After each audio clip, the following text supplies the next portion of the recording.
Hello everyone. So today we will do revision for the topic that is prolonged labor, right? So let's start with the topic. So first of all comes the definition for prolonged labor. So it is the combined duration of first and second stage. It is when the combined duration of the first and second stage is more than the arbitrary time limit of 18 hours to 24 hours, then it is termed as prolong labour. ठीक है, मतलब कि first stage और second stage की combined duration मिला के if it is more than 18 hours to 24 hours, so that goes for prolonged labor, right? So in a multiparous women है जो पहले डिलीवर कर चुकी है, अगर उसके अंदर 12 घंटे से ज़्यादा हो जाए फर्स्ट स्टेज और सेकेंड स्टेज, तब हम उसे फिर क्या कंसिडर करेंगे? Prolong labour. Then the prolongation may be due to protracted cervical dilatation in the first stage and or inadequate descent of the presenting part during the first or second stage of labor, right? The next comes cervical dilatation rate is less than 1 centimeter per hour. As we all know कि जब 3 centimetre dilatation हो जाती है cervix की, तो उसके बाद जो rate of dilatation है that should be 1 to 1.5 centimetre per our, लेकिन इस केस में कम होगी. ठीक है, 1 सेंटीमीटर पर आवर के रेट डायलेटेशन नहीं होगी, और जो डिसेंट होगा फीटल पार्ट का वो भी वैसा नहीं होगा जैसा कि नॉर्मल लेबर के अंदर होता है. ठीक है, so it will also be less than 1 centimetre per hour for a period of minimum 4 hours, right? Then next comes causes of prolonged labour. ठीक है, तो सबसे पहले कॉज आता है जो आपका दैट इज़ फर्स्ट स्टेज के अंदर. फर्स्ट स्टेज में क्या रीजंस हो सकती हैं? ठीक है, तो फर्स्ट स्टेज के अंदर जो रीज़न होती हैं that is failure to of the cervix to dilate. और सर्विक्स जो है वो डायलेट क्यों नहीं हो पाता है? That can be due to fault in power. Fault in power का मतलब क्या है? There will be abnormal uterine contraction such as uterine inertia और इनकोऑर्डिनेट यूट्राइन कॉन्ट्रैक्शन. ठीक है, ये टॉपिक हम पढ़ चुके हैं क्लास में ऑलरेडी डिटेल में. ठीक है, so that can be the cause. Then first stage और क्यों डिले हो सकती है? It can be delayed due to fault in the passenger. ठीक है, पैसेंजर कौन है? Foetus who is travelling. So it can be either due to the malpositioning और malpresentation of the foetus, और it can be due to congenital anomalies of the foetus like hydrocephalus और spina bifida, and even it can be due to deflexed head. ठीक है, head डिफ्लेक्स्ड होगा तो तब भी जो आप बोल सकते हो डिसेंट है प्रेजेंटिंग पार्ट का, वो प्रॉपर नहीं हो पाता है. Then minor degrees of pelvic contraction. ठीक है, मतलब अगर कॉन्ट्रैक्टेड पेल्विस है minor degree, that can also be the cause. Then next comes disordered uterine action have got sinister effects in causing non dilatation of the cervix. ठीक है, यानी कि इनकोऑर्डिनेटेड uterine action, उसकी वजह से भी सर्विक्स प्रॉपर्ली डायलेट नहीं हो पाता, जिसकी वजह से it will cause prolong labour in a women. Then other causes आ जाते हैं injudicious administration of the sedatives and analgesics before the active labour begins. तो एक्टिव लेबर स्टार्ट होने से पहले अर्ली एडमिनिस्ट्रेशन अगर कर दे सेडेटिव्स की या एनाल्जेसिक्स की, so that can lead to prolong labour. Then next है सेकंड स्टेज. सेकंड स्टेज में क्या कॉजेज हो सकते हैं जिसकी वजह से प्रोलॉन्ग लेबर में पेशेंट जा सकता है? इसमें भी फॉल्ट इन द पावर में पहले आएगा आपका यूट्राइन इनर्शिया, मतलब जो यूट्रस है वो रिलैक्स हो गया है, उसमें कोई भी कॉन्ट्रैक्शंस नहीं आ रही है अब, तो that can be the case. Then inability to bear down, मतलब अगर मदर के बियरिंग डाउन एफर्ट्स जो हैं वो पुअर हैं, सो that can cause lead to this particular problem. Then epidural analgesia is the another cause of this prolonged labor. Then constriction ring हमने पढ़ा हुआ है ना, it occurs due to incoordinate uterine action, so it can cause prolonged labor. Then next आता है fault in the passage. passage क्या है? pelvis. ठीक है, pelvis या बर्थ कैनाल जिसे हम बोल रहे हैं. ठीक है, बर्थ कैनाल में कोई फॉल्ट होगा, जैसे कि pelvis के अंदर देख लीजिए इफ़ देर इज सेफेलोपेल्विक डिस्प्रपोर्शन, CPD है. CPD क्यों होगा?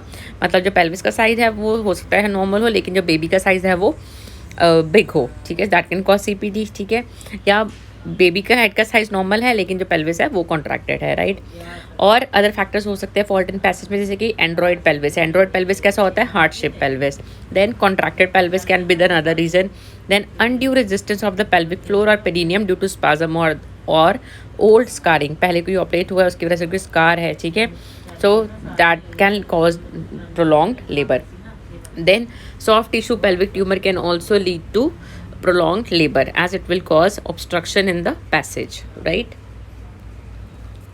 Then next comes fault in the passenger which can cause second stage delay. ठीक है, इसमें आपका आ जाता है माल पोजिशनिंग. माल पोजिशनिंग में सबसे कॉमन है ऑसिपिटो पोस्टीरियर पोजिशन. ठीक है, देन माल प्रेजेंटेशन आपकी कोई भी हो सकती है, डीप प्रेजेंटेशन हो सकती है, शोल्डर प्रेजेंटेशन हो सकती है, फेस प्रेजेंटेशन हो सकती है, या फिर ब्रो प्रेजेंटेशन हो सकती है. देन नेक्स्ट है big baby. If the size of the baby is more, like if the baby is more than 4.5 kg, so उसे हम मैक्रोसोमिक बेबी कंसिडर करेंगे. So that can cause this particular condition. Then last है congenital malformation of the baby, that is hydrocephalus और spina bifida etcetera. ठीक है, so these all can lead to prolonged labour. Then sign and symptoms of prolong labour. What are the sign and symptoms? ठीक है, तो अभी आपको बताया कि फर्स्ट स्टेज और सेकंड स्टेज की जो आर्बिट्ररी टाइम लिमिट है that exceeds 18 hours, that is the first sign and symptom. Then patient looks exhausted and distress, dehydration may be present, mouth may be dry due to prolong mouth breathing. ठीक है, क्योंकि patient को पहले contraction बहुत ज़्यादा थी लेकिन फिर भी लेबर प्रोग्रेस नहीं हो रही थी, है ना, जिसकी वजह से पेशेंट एग्जॉस्ट हो जाएगा. Patient will look distress and there will be dehydration. ठीक है, देन नेक्स्ट आ जाता है pain may be more at the back and sides of the body radiating to the thighs rather than from the uterus in the abdomen. Prolong labour के अंदर एक important sign ये है कि जिसमें पेन होती है वो ज़्यादा कहाँ पे होगी, बैक पे होगी या बॉडी की साइड में, यानी कि फ्लैंक रीजन जो होता है वहाँ पे होगी. And it will radiate towards the thigh rather than जो यूट्रस में होनी चाहिए, है ना, एब्डोमिनल एरिया में होनी चाहिए, वो वाली पेन इसके अंदर नहीं देखी जाएगी. तो this is due to excessive and prolong pressure over the muscles and ligaments of the back. ठीक है, क्योंकि ओवर स्ट्रेचिंग हो जाती है जो मसल्स होती हैं बैक की और लिगामेंट्स की, so that can be the reason. So pain will be more at the back and sides of the body. Then labor pain may initially be severe, frequent and prolonged, but later decrease and become very mild as the muscle becomes fatigued. ठीक है, ये आपको बताया गया है. Prolong labour में क्या होता है कि पहले कॉन्ट्रैक्शंस जो होंगी, हो सकता है अब अच्छी कॉन्ट्रैक्शंस आ रही हों, है ना, स्ट्रॉन्ग कॉन्ट्रैक्शंस पहले पेशेंट एक्सपीरियंस करेगा बिकॉज अब लेबर प्रोग्रेस नहीं हो रही है. तो धीरे धीरे जो होगा पेन की जो इंटेंसिटी होगी दैट विल डिमिनिश्ड. ठीक है, क्योंकि जो मसल्स होंगी they become fatigued. Then pulse rate is often high due to dehydration, exhaustion and stress. The large intestines are dilated and can be palpated along both sides of the uterus. ठीक है, अब prolonged labor का ये भी sign है, जो large intestine होती है वो dilate हो जाती हैं and they can be easily palpable along the sides of the uterus. ठीक है, then they give off the hollow sound of drums on tapping. जब आप उस पर टैप करोगे तो जैसे हॉलो ड्रम को जब हम टैप करते हैं वैसी साउंड जो है वो लार्ज इंटेस्टाइन पे आप सुन सकते हैं, right. Then foetal distress is the another sign that can develop. ठीक है, due to prolong labour. Then membranes may or may not rupture early. In early rupture there is the risk of infection. ठीक है, हो सकता है membrane कई बार rupture हो जाती है इसमें, कई बार नहीं होती है. ठीक है, तो अगर हो गई है तो that can lead to infection. Then ketosis. ठीक है, ketoacidosis may develop due to prolong starvation, क्योंकि मदर को कॉन्टिन्यूसली पेन हो रहा था, एग्जॉशन हुआ है, जिसकी वजह से को क्या होगा, कीटोएसिडोसिस. ठीक है, then comes diagnosis. How you can make diagnosis for prolonged labour. So सबसे पहले आएगा abdominal and vaginal examination. So during the vaginal examination, if a finger is accommodated in between the cervix and the head during uterine contraction, pelvic adequacy can be reasonably established. ठीक है, तो हम पर vaginal examination करने से हम pelvic adequacy check करेंगे whether the pelvis is gynecoid or it is appropriate for normal delivery or not. Then intranatal imaging कर सकते हैं हम. ठीक है, we can go for like CT और MRI. ठीक है, and which will help us in knowing the fetal station, fetal position as well as the shape of the pelvis and the size. तो इंटरनेटल इमेजिंग कर सकते हैं. Then first stage में how you can make diagnosis. तो जो first stage की duration होगी it will be more than 12 hours and जो रेट ऑफ सर्वाइकल डायलेटेशन है that will B less than 1 centimetre per our in primary and it will be less then 1.5 centimetre per our in a multi para women. ठीक है, primary para कौन है, जिसने अभी तक deliver नहीं किया है, तो उसमें जो रेट ऑफ डायलेटेशन होगा that will B less than 1 centimetre per our, और मल्टी के अंदर it will be less then 1.5 centimetre per our. और जो प्रेजेंटिंग पार्ट का डिसेंट होगा, ठीक है, वो भी इसमें कम होगा. ठीक है, तो ऐसे आप फर्स्ट स्टेज में इसका डायग्नोसिस बना सकते हैं. देन और इसका सबसे अच्छा मेथड क्या है, पार्टोग्राफ रिकॉर्डिंग करके. ठीक है, पार्टोग्राफ रिकॉर्डिंग में हमारे पास 2 फेज़ होते हैं, लेटेंट फेज़ होता है, एक्टिव फेज़ होता है, और एक ट्रांजिशन फेज़ भी होता है. ठीक है, तो पार्टोग्राफ के अंदर हम मेनली लेटेंट फेज़ और एक्टिव फेज़ को प्लॉट करते हैं. लेटेंट फेज़ जो होता है वो 3 सेंटीमीटर जब सर्विस डायलेट हो जाता है तब वो खत्म हो जाता है, उसके बाद एक्टिव फेज़ जो है वो स्टार्ट हो जाता है. ठीक है, सो एक्टिव फेज़ के अंदर नॉर्मली जो सर्विस को डायलेट होना है that should be 1 centimetre per our. ठीक है, सो ये हम प्लॉट करेंगे और प्लॉट करते करते हम डायग्नोसिस बना सकते हैं whether the patient is going in prolong labour or is still going in the normal labour, right. So this is the partograph showing latent phase and active phase. ये जो स्क्वायर नीचे नजर आ रहा है आपको rectangle, sorry, this is the latent phase. उसके बाद जो है वो एक्टिव फेज आपको नजर आ रहा है. लेटेंट फेज का जो ड्यूरेशन हमने रखा होता है दैट इज 8 आवर्स, है ना, 0 to 8 hours. Then prolong latent phase, ठीक है. प्रोलॉन्ग लेटेंट फेज हम कब कंसिडर करते हैं? बताया आपको 0 to 8 आवर्स तक हम कंसिडर करते हैं, है ना, जो नॉर्मल है अपना लेटेंट फेज, ठीक है. सो तो नॉर्मल ड्यूरेशन कितनी है उसकी, एवरेज ड्यूरेशन कितनी होती है लेटेंट फेज की? प्राइमरी पैरा में 8 आवर्स और मल्टी में 4 आवर्स होती है, ठीक है. तो मैक्सिमम हम 8 आवर्स तक जो है लेटेंट फेज को रखते हैं पार्टोग्राफ के ऊपर. तो लेटेंट फेज जो है अगर वो 20 आवर्स एक्सीड कर गया है प्राइमरी ग्रेविडा में, तब हम उसे क्या बोलेंगे? Prolong latent phase. और मल्टी पैरा के अंदर 14 आवर्स अगर वो क्रॉस कर गया, 8 घंटे की जगह पे 14 आवर्स हो गए हैं मल्टी में, तो वो प्रोलॉन्ग लेबर में जा रहा है पेशेंट. और अगर लेटेंट फेज जो है वो 8 घंटे की बजाय 20 आवर्स जा रहा है किसमें? प्राइमरी ग्रेविडा के अंदर, ठीक है. तो हम उसे क्या कंसिडर करेंगे? Prolong latent phase. Then causes, ठीक है. क्या क्या कॉजेज हो सकते हैं और क्या कॉजेज हो सकते हैं ऐसा होने के लेटेंट फेज के प्रोलॉन्ग होने के लिए? Unripe cervix at the onset of labour, मतलब लेबर जो है वो स्टार्ट हो गया लेकिन सर्विक्स जो है वो राइप नहीं हुआ था. Then malposition and malpresentation can be the reason for prolonged latent phase. Then CPD and next comes premature rupture of the membranes. ठीक है. So next comes the management, ठीक है. सो मैनेजमेंट क्या आती है प्रोलॉन्ग लेबर की आपकी? Rest and analgesics are usually given, ठीक है.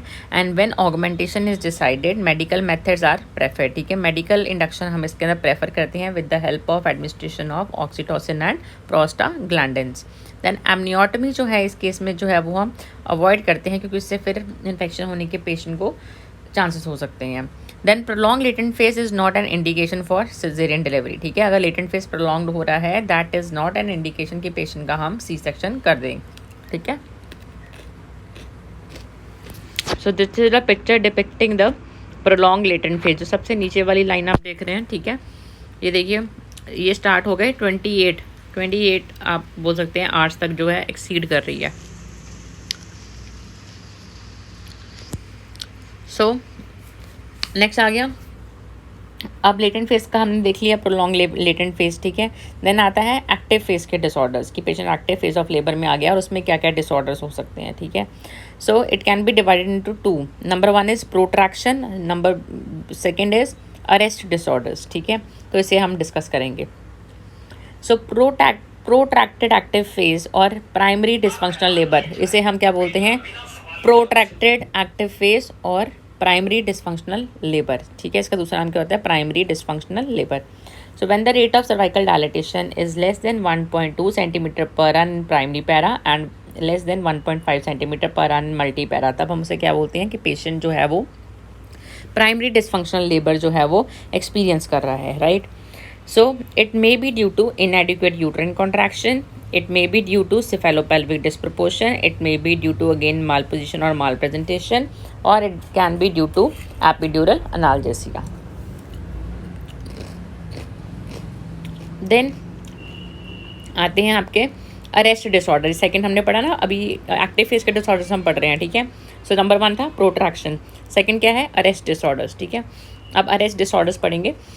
Arrest of dilatation is defined when no cervical dilatation occurs even after 2 hours in the active phase of labor. कि patient active phase of labour में enter कर चुका है, latent phase normal था, active phase में enter कर गया है लेकिन 2 घंटे तक बिल्कुल भी सर्विक्स डायलेट होने की होता हुआ नज़र नहीं आ रहा.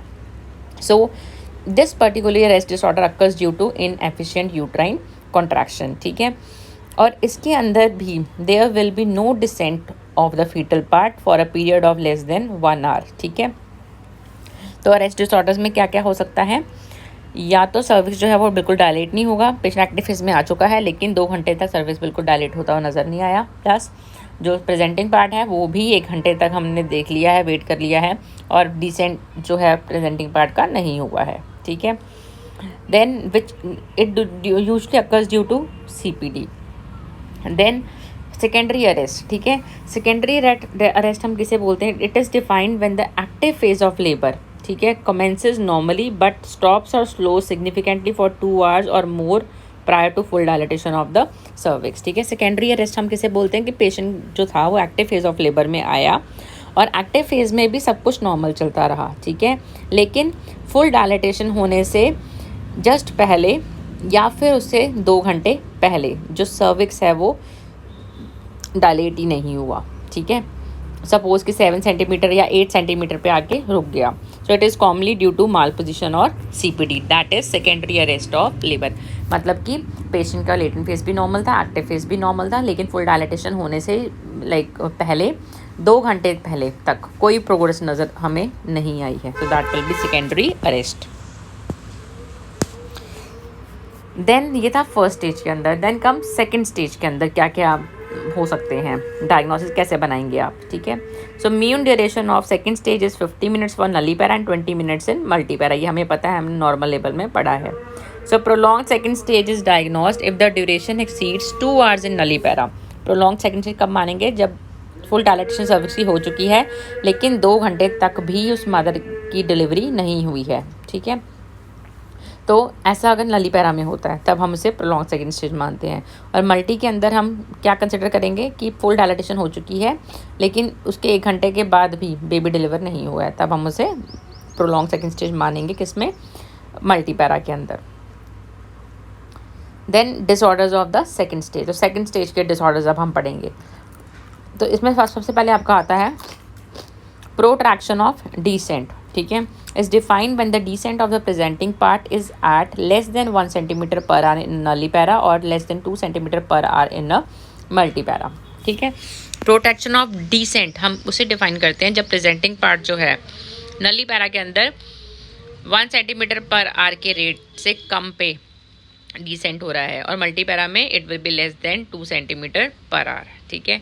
और प्रोट्रैक्शन के बाद नेक्स्ट आता है अरेस्ट डिसऑर्डर्स ऑफ डिसेंट, ठीक है। So it is diagnosed when no progress is in descent is observe, ठीक है, कि डिसेंट होती बिल्कुल भी नज़र नहीं आ रही है, मतलब अरेस्ट हो चुका है, crowning is there but head जो है वो स्टक हो गया है। So it may be due to one or combination of several underlying abnormalities like CPD है, सेफेलोपेल्विक डिस्प्रोपोर्शन जिसे बोलते हैं, माल पोजिशनिंग है, माल प्रेजेंटेशन है। और माल पोजिशन में ज़्यादा कॉमनली ऐसा कब होता है? ऑसिपिटो पोस्टीरियर में। ऑसिपिटो पोस्टीरियर में क्या होता है? जो फीटस का हेड होता है वो एंटीरियरली रोटेट करने के बजाय पीछे की तरफ को रोटेट करता है और वो पोस्टीरियर पोजीशन में चला जाता है, that is occipito posterior position. या फिर हो सकता है it can be due to inadequate uterine contraction, ठीक है। देन कम्स डेंजर्स, तो क्या क्या डेंजर्स होने के चांसेस हैं मदर और फीटस को due to prolong labour? Fetus can develop hypoxia, then intrauterine infection होने के चांसेस है क्योंकि बारी बारी हम पर विजनल एग्जामिनेशन करके देखेंगे for the progress of labour. Then intracranial stress और हैमरेज के चांसेस हैं। देन इंक्रीज ऑपरेटिव डिलीवरी के चांसेस जो है वो बढ़ जाते हैं, फोर्सेप्स अप्लाई करने पड़ सकते हैं, वेंटोस अप्लाई करने पड़ सकते हैं, है ना, to deliver the head. Then maternal complications क्या हो सकती हैं? Distress will be there, postmortem haemorrhage के चांसेस ज़्यादा होंगे इसमें, ठीक है। Then there will be trauma to the genital tract, perineal injuries हो सकती हैं, ठीक है, सर्वाइकल टीयर हो सकता है, रप्चर ऑफ यूट्रस के भी चांसेस इंक्रीज हो जाते हैं इसमें अगर इसको हम टाइमली ऑब्जर्व ना करें, डायग्नोस ना करें इसका। Then they can be increase operative delivery, puerperal sepsis के चांसेस इंक्रीज हो जाएंगे ड्यू टू पोस्टमार्टम हैमरेज, ठीक है। देन क्योंकि सेप्सिस हुआ है, सेप्सिस की वजह से ऑब्वियसली देयर विल बी सब इन्वोल्यूशन वी ऑल नो कि जो ऑर्गन्स होते हैं वो अपने नॉर्मल प्री प्रेग्नेंट स्टेट में रिवर्ट बैक होने में नॉर्मल से ज़्यादा टाइम लेते हैं। नॉर्मल टाइम कितना लगता है उनको? 6 weeks, अब इसमें 6 weeks से ज़्यादा लगेगा। Then next comes treatment and prevention, how you can treat और prevent prolonged labor. So antenatal or early intranatal detection of the factors like to produce prolonged labor. तो उन फैक्टर्स को हमने अर्ली डिटेक्शन करनी है जब पेशेंट एंटीनेटल फॉलोअप के लिए आ रहा है और इंटरनेटल पीरियड में है, तो उन फैक्टर्स को हमने असेस करना है जो कि प्रोलॉन्ग लेबर कॉज कर सकते हैं। देन पार्टोग्राफ मेंटेन करेंगे, उससे हमें पता चलेगा पहले ही कि पेशेंट प्रोलॉन्ग लेबर में जाने के चांसेस हैं। Then selective and judicious augmentation of labor by low rupture of membranes followed by oxytocin drip. तो सोच समझ के लेबर जो है वो ऑगमेंट करनी है पेशेंट में then change of posture in labour other than supine to increase uterine contraction, तो पेशेंट को हम लेफ्ट लेटरल पोजीशन के अंदर जो है वो रखते हैं, ठीक है। और जब डिलीवर कराना होता है तब तो आपको पता है कि पेशेंट को हम लिथोटमी पोजीशन देंगे, ठीक है। सो ये हमने सारा डिस्कस कर लिया है। ये चार्ट है which is revealing the pattern and diagnostic criteria of prolonged labour. Then next comes actual management, ठीक है। एक्चुअल मैनेजमेंट में आपका आ जाता है careful evaluation is to be done to find out cause of prolong labour, effect on the mother and effect on the fetus. तो careful evaluation करनी है to find out the reasons of prolong labour, effect of prolong labour on the mother and on the fetus. So next आता है आपका definitive treatment, ठीक है। Definitive treatment में आपका फर्स्ट आएगा फर्स्ट स्टेज डिले, ठीक है। अगर फर्स्ट स्टेज डिले है तब आपने क्या ट्रीटमेंट पेशेंट को देनी है। सबसे पहले हम करेंगे क्लिनिकल पेल्विमेट्री करते हैं हम, ठीक है। उससे हम देखेंगे कि जो पेल्विस है वो एडिक्वेट है या इनएडिक्वेट है। Then if only uterine activity is suboptimal, amniotomy और ऑक्सीटोसिन इन्फ्यूजन इज एडिक्वेट, ठीक है। अगर लगता है कि यूट्राइन एक्टिविटी जो है वो कम है तब हमने सिर्फ एमनियोटमी करनी है और ऑक्सीटोसिन इन्फ्यूज़ करना है, यानी कि हमने इंड्यूस करनी है लेबर, ऑगमेंट करनी है लेबर।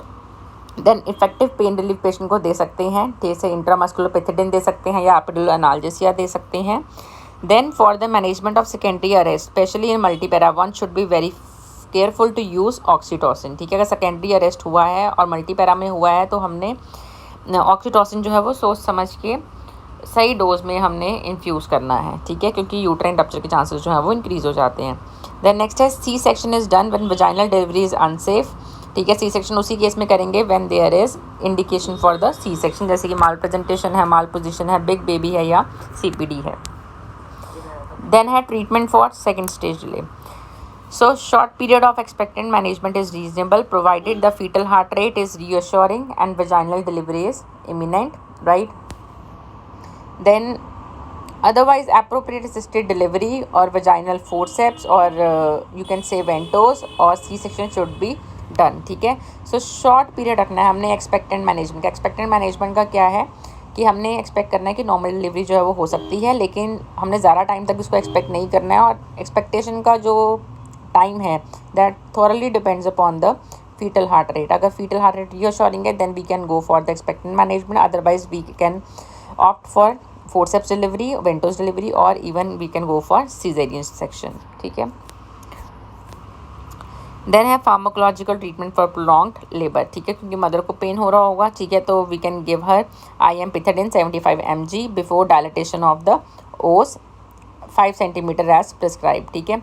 मतलब 5 सेंटीमीटर डायलेटेशन होने से पहले सर्विस की हम पेशेंट को IM पिथेडिन जो है वो दे सकते हैं 75 mg, ठीक है। उसके बाद नहीं देना क्योंकि फिर जो प्रोग्रेस है लेबर की वो स्लो डाउन हो जाएगी। So where labour is prolonged and epidural block may be given, ठीक है।